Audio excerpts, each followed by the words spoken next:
Senate President Cheese Escudero gusto raw hong ipagbawal ang pagbabago sa impeachment rules sa paglilitis laban ho yan kay VP Sara.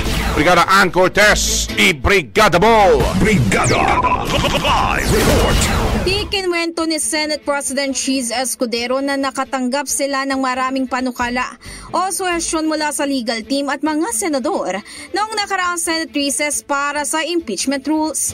Ngunit sa kabila nga nito, nais umano niyang imungkay sa impeachment court na huwag baguhin ang mga rules sa gagawing paglilitis laban kay Vice President Sara Duterte upang hindi rin naman isipin ng ilan na mayroon silang pinapaboran.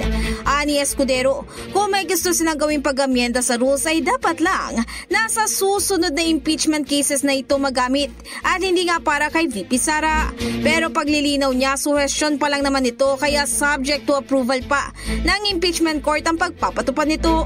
Maaalala ayon sa tentative schedule na inilabas ng opisina ni Escudero, sa susunod na buwan na gagawin ang kanilang pag-convene bilang impeachment court, habang sa Hulyo naman gagawin ang totoong paglilitis. In the heart of changing lives, ako si Brigada Ann Cortez ng 105.1 Brigada News FM Manila, the Music News Authority.